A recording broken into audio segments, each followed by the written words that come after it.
Lanciarti in un business troppo presto può essere peggio e può darti più fastidi di un lavoro tradizionale. Quindi occhio a questo, perché in questo video parliamo di questo concetto, secondo me deve farti riflettere e almeno noi cosa consigliamo e perché abbiamo scelto delle strade che ti possono dare molte più tranquillità, serenità e felicità.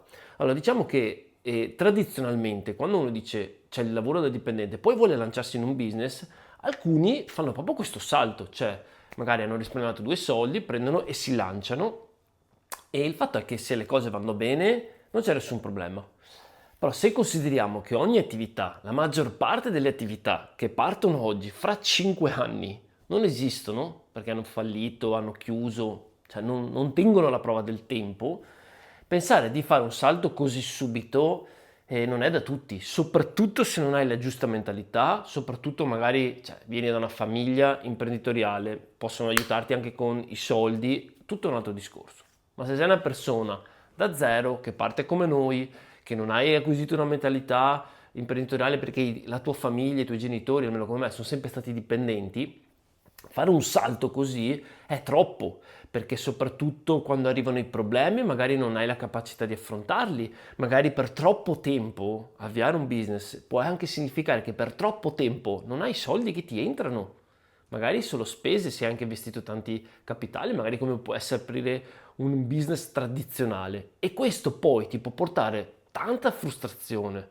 C'è gente che va proprio, si deprime completamente perché inizi poi a mettere in discussione tutto. Se il tuo lavoro, il tuo business non funziona, cavolo, inizi a mettere in discussione te stesso e da lì poi può essere che ti crolla tutto.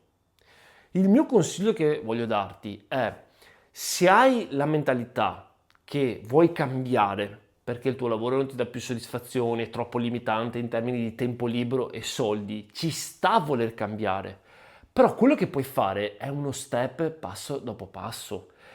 L'idea, secondo me, importante oggi nell'era delle opportunità, soprattutto online, è affiancare a quello che stai facendo, ok, al tuo lavoro, ti paga le spese.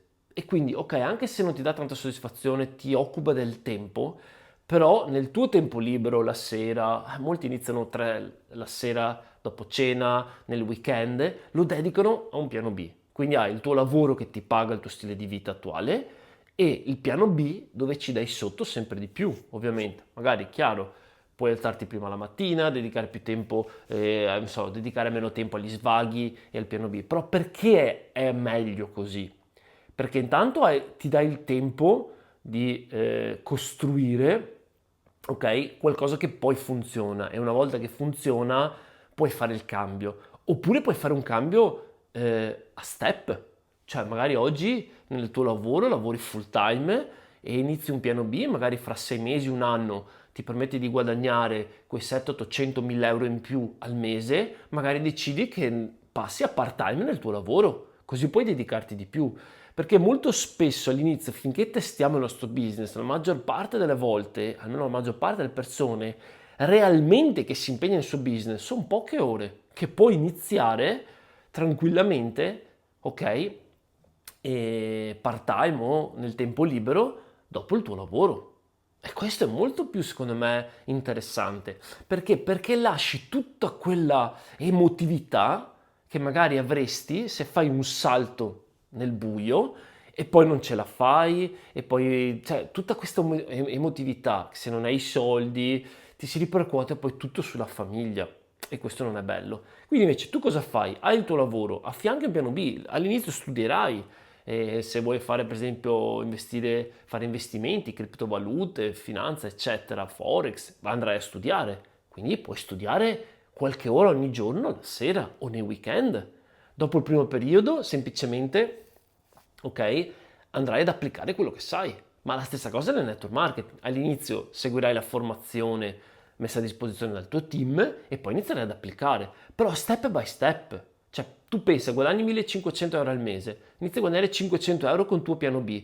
Ok, inizi a risparmiare dei soldi, ti metti via 2-3 mila euro, perfetto, intanto stai anche incrementando, guadagni 1000, hai messo via 5-6 mila euro, stai guadagnando 1000 euro, cazzo aspetta che chiedo il part time nel mio lavoro, boom, prendo meno, però sto prendendo di più nel mio piano B e sono più sereno. Continuo a crescere, sto mettendo via ancora soldi, hai messo via 10k, guadagni 2000 euro dal tuo business, dal tuo piano B, magari allora lì inizi a licenziarti.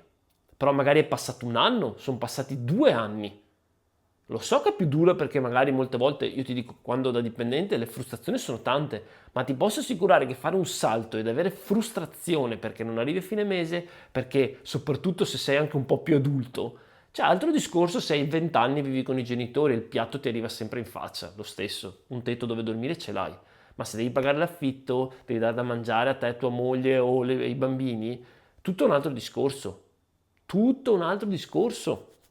Molte persone lo fanno a 45-50 anni, un salto così, pensando che "Ah, posso fare l'imprenditore". In realtà ci sono cose che ti sfuggono se hai fatto sempre tutta una vita il dipendente, quindi meglio fare dei salti così a step, poco a poco, così hai messo via dei soldi, hai capito che funzioni in quel tuo piano B, perché potrebbe essere anche che tu inizi ma quel piano B non ti piace. Pensa se facevi un lancio, così cambiavi completamente, lasciavi il tuo lavoro e ti lanciavi in un piano B che neanche ti piace quell'industria. Cioè, assurdo, pensaci, no? Quindi non stavi guadagnando, hai lasciato il tuo lavoro, non hai più i soldi per pagare le tue spese, depressione assicurata. Fidati, è così. Quindi invece inizia step by step e poi poco a poco ma il mio lavoro non mi danno il part-time. Chi se ne frega? Chi se ne frega? Trovati un altro lavoro similare o cambia anche completamente lavoro, non importa. Se il tuo lavoro ti fa schifo, cambiare altri 6 mesi di energie nuove. Così non hai più quei colleghi che ti danno fastidio, che appena già solo a vederli ti viene un blocco allo stomaco e dici li strozzerei. Ecco, semplicemente fai così, piuttosto inizia a essere una persona che cambia, perché tanto più ti abitui al cambiamento, meglio è. Il cambiamento, quando sei tu che lo scegli, non è mai cattivo. È che se lo subisci perché ti licenziano oggi e domani e sei fregato, lì il cambiamento cazzo fa male. Ma se tu hai un lavoro e non ti danno il part-time, trovati un altro lavoro, che se ne frega. Cambia. Cambiare in questo senso vai meglio perché? Perché hai già costruito il tuo piano B che ti fa guadagnare un po' di più. Adesso non hai più bisogno di 1500 euro dal lavoro, magari ne hai bisogno di 500. Trovati un part-time da 500 euro, così hai ancora più tempo per sviluppare il tuo piano B che poi poco a poco così diventerà il piano A. E allora lì quando guadagnerai 2-3 mila, hai già messo via anche più soldi, lì fai un salto, dici ok adesso il 100% vado all in nel mio piano B che diventa il piano A. Sembra un concetto semplice, ma ti posso assicurare che non tutti lo fanno. Quindi se sei di una mentalità che vuoi cambiare, fallo step by step. Noi abbiamo scelto il network marketing e se ti va di abbracciare questa industria perché lavorando in team con persone che ti aiutano step by step dall'inizio fino ad avere i risultati, ti lascio qua un video in descrizione così puoi scoprire il nostro progetto. Se no, scegli il tuo progetto e affiancalo step by step, fai il salto al tuo successo.